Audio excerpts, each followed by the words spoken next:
नमस्कार दोस्तों, कैसे हैं आप सब। सबसे पहले आप सबको एक तस्वीर दिखाती हूँ। ये तस्वीर है दिल्ली पुलिस स्पेशल यूनिट स्वाट कमांडो काजल चौधरी की। काजल चौधरी पर आज देश के हर माता पिता को गर्व होना चाहिए, हर परिवार को गर्व होना चाहिए। इतनी शक्तिशाली प्रतिभाशाली महिला अब हमारे बीच नहीं रही, जो देश की सेवा करती है और देश की रक्षा करने के लिए अपने प्राणों की बाजी लगा दी। ऐसी प्रतिभाशाली महिला अब हमारे बीच नहीं रही, बड़े दुख की बात है। कहा जाता है कि किसी आतंकवादी हमले का शिकार नहीं हुई, ना ही किसी बड़े अपराधियों के मुठभेड़ में इनका इनकाउंटर हुआ।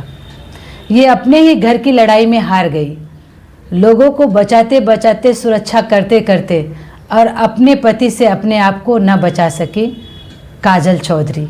ये कहानी तब शुरू होती है जब काजल और अंकुर एक दूसरे से प्यार करते हैं और प्यार इनका इतना परवान चढ़ता है कि वो शादी करने के लिए अपने घर वालों को दबाव डालते हैं। स्टार्टिंग में घर वाले नहीं मानते हैं, लेकिन बाद में मान जाते हैं।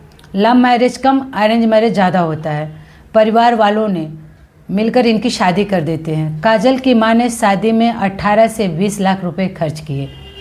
शादी के दौरान जब इनकी शादी हो जाती है, उससे कुछ समय बाद काजल के घर वालों ने काजल के ऊपर दबाव डालना शुरू कर देते हैं कि दहेज में तूने गाड़ी नहीं लाई, कार नहीं लाई, तुम्हारी माँ ने इतने पैसे नहीं दिए। उसके जेठ, देवर, उसकी ननद, सास ससुर उसको सब प्रताड़ित करने लगे। लेकिन हमारे समाज की जो प्रथा है ना, बेटी मायके से डोली में चढ़ के आती है और ससुराल में अर्थी में चढ़ के जाती है। कभी ये नहीं सोचा होगा कि लड़की के माँ बाप ने कितने परेशानी से, कितने कष्ट से अपनी लड़की को पढ़ाते हैं और उस काबिल बनाते थे।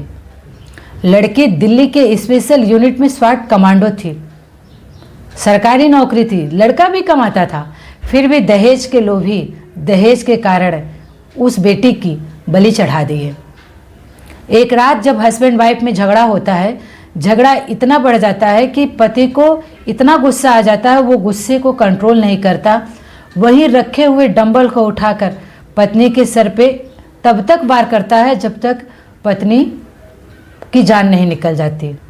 और उसे ये भी एहसास नहीं था कि उसकी पत्नी 5 महीने की गर्भवती थी।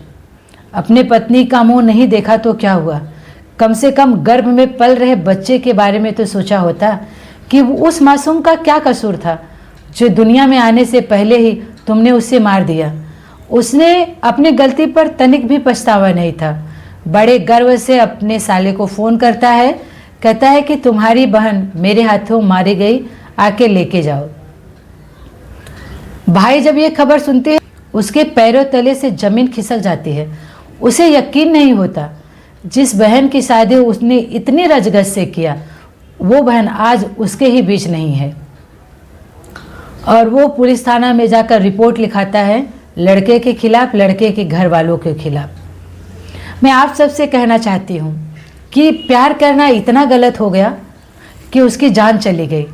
उसे नहीं पता था कि वो जिससे प्यार करती है, जिसको अपना पति परमेश्वर मानती है, वो प्यार नहीं, वो पैसे का भूखी, वो दरिंदा, वो शैतान था जो पैसे के लालच में एक महिला को जान से मार दिया और बच्चे तक की परवाह नहीं की। ऐसे आदमी के साथ क्या होना चाहिए, आप सब कमेंट में ज़रूर बताइए। और आज मैं उन हर माँ बाप से रिक्वेस्ट करती हूँ, अनुरोध भी करती हूँ, शादी करने से 100 बार सोचना। बेटी को उस काबिल भी बना दो कि वो अपनी आत्मरक्षा सुरक्षा के लिए आगे बढ़ सके। जो बेटी दुनिया की सुरक्षा करती थी, वो आज अपनी ही सुरक्षा नहीं कर पाई अपने पति की वजह से। तो हमारे समाज में ये दहेज प्रथा का जो रोग लगा है ना, वो कब ख़त्म होगा, कब इसका अंतिम समय आएगा। तो आप सबसे यही कहूँगी, ना दहेज लो और ना दहेज दो, तभी बेटियां सुरक्षित रह सकती हैं। राधे कृष्णा।